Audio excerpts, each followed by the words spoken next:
So, what would make anybody buy this lens over any other 35mm f2 lens from China? So, is it really that great, or is it just another brick in the wall?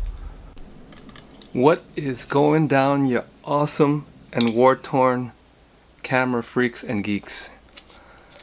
You know, I've shot this video maybe like more than 20 times trying to get the right angles, and I just can't do it. As I said on the last episode, I'm just not a content creator, but I do love sharing stuff with you guys, so we'll try to come to a happy medium here. Okay, today we're going to be talking about this lens right here. This is the Leica Lens Lab 35mm f2 8 element. Now, as you saw on the intro, why would anybody buy this lens right here over any other 35mm f2 or f1.8 or f1.4 even lens from China, as this is also made in China right here? Okay, well, the reason for that is simple. Even though we have great lenses from 7 Artisans 35mm f2, as I have right here, and if you guys remember, when this lens first came out, many people were calling it the Summicron, which I feel like it's kind of a derogatory kind of thing, so I'm not going to say it much on this episode here. But we had this one, and this one cost $250, and a lot of people were comparing it to the Leica Summicron, although I'm not sure which version of the Summicron they were comparing it to. But I think as time has played out, people have come to realize that while this is a great lens, it was not really Summicron-esque. Okay, but this lens right here, the reason why this one costs much more, you know, this is not a cheap lens. It goes for over $1,000, you know, USD, and even more for the special editions that they have. But the reason why this one costs a lot more is because Leica Lens Lab has attempted to actually recreate the lens. In other words, to try to get the same glass, try to build it almost exactly the same, you know, so that's why it costs a lot more. So I don't want to keep these episodes too long and winded, because as I told you guys in one of my shorts, that the analytics tell me that the more detailed I get into, the lower the views. Alright, so let's just go to the photos right now. Alright, you awesome camera legend lens geeks. Okay, well, there are many great reviews on this lens already, so I'm going to try to keep it as short and concise as possible. Alright, so this is the lens wide open at f2, and at f2 you can see a very pronounced vignetting effect here. Now, this doesn't bother me at all. I think it adds character, but if it bothers you, then you should know that the effect is quite strong at wide open. But I think that under most conditions it won't be as obvious. But this is a little bit of an extreme kind of shot, because when you have like a solid background, it accentuates the effect a little bit more. Okay, so before I continue, I must stress that when you're looking at these samples, keep in mind that this lens is basically almost an exact replica of the Leica 8 Element. And so whatever optical qualities you see from this lens, you're going to see the same thing on the Leica lens.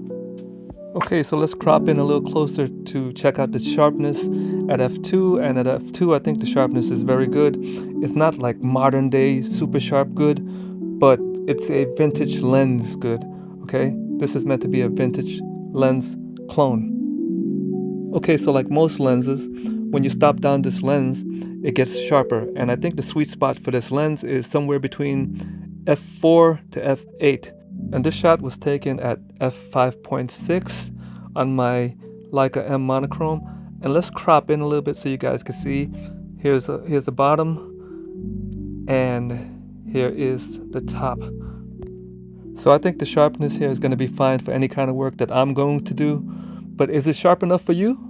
Leave me a comment. And here is the whole picture again for perspective. Alright, you guys, well, here's the part that you guys don't want to miss. And I shot this sequence between f8 and f11, and they all look exactly the same. And so right here, this is as sharp as you're going to get from this lens. Take a look at this crop right here. and here. And you know what's even more impressive? That this shot was actually taken out of a car window. And so for street photography, general photography, I think you guys are good to go with this lens. You should have no qualms about the sharpness. Okay, so let's take a look at the bokeh from this lens. I really love the bokeh from this lens. This lens has a very signature circular kind of bokeh, bubble bokeh, or bokeh as you guys like to call it. Whatever you call it, I think it's really beautiful. And in my opinion, it's a very fluid, almost liquid kind of bokeh. For lack of a better word, it just melts in the background, and I think it's just very complimentary, very flattering to the subjects that you are trying to photograph. Even if they aren't always so happy with your constant picture taking.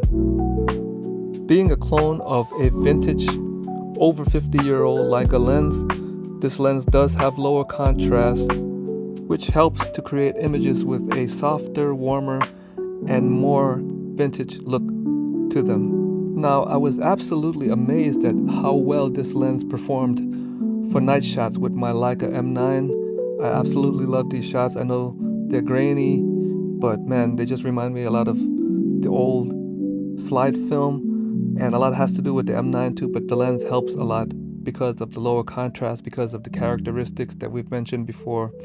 This lens really produces beautiful night shots.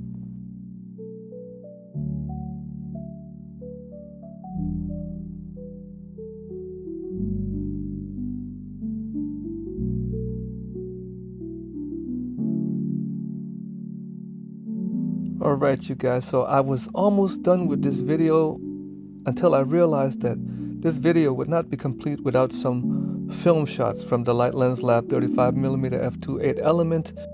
But I like to take my time shooting film, and I really didn't want to waste 36 exposures on nonsense. But fortunately I had some remaining frames left on my Leica CL, so I did these shots in one day. And keep in mind, they're not the world's greatest film photos, but I just wanted to do something for you guys to make this video complete.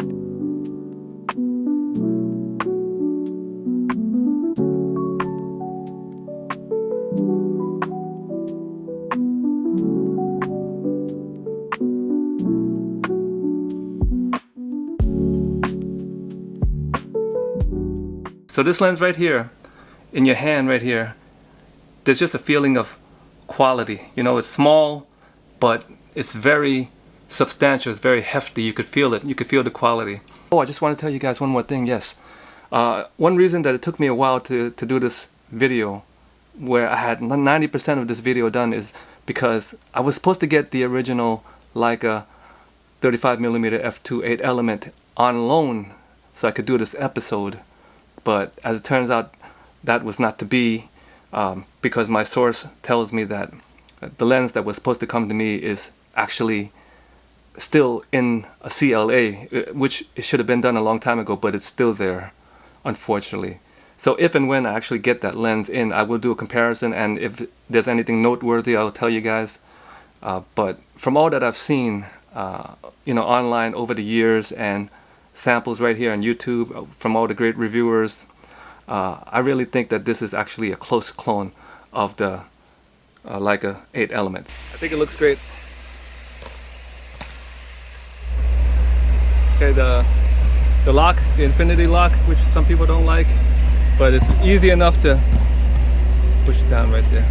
Alright, sometimes if you're not used to it, it could get in the way because you wouldn't know what to do, but it's easy. Just push down on it. Comes right out. Alright, you amazing camera legend geeks, if you made it this far, I want to say thank you. And I just wanted to let you guys know that I had a whole segment that I was going to make comparing the Light Lens Lab 35mm f2 8 Element to a bunch of lenses, but I decided that it was just too much. Like, I think you guys can agree with that I've already put too much into this video. It's going to be too long. But if you guys want to see a video doing a comparison, let me know in the comments. Please don't forget to comment, like, and subscribe to this channel. Help me grow this channel. I'm doing it for you guys. Thank you so much for your support. It means the world to me. And well, let's get back to whoever that other guy is. Alright, so is this lens, the Light Lens Lab 35mm f2 8 element, is this lens worth the asking price? Is it one of the greats, or is it, as we asked in the beginning of this episode, is it just another brick in the wall?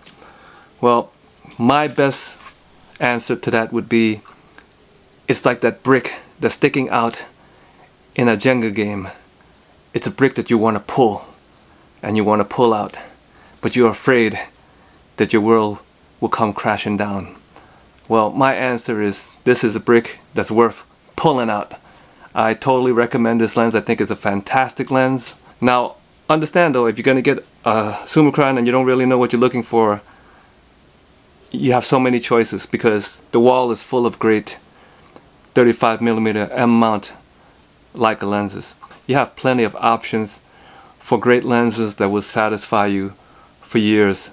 But if you want that vintage classic Leica look and you don't want to pay for a quote-unquote real Summicron, this is as real as it gets.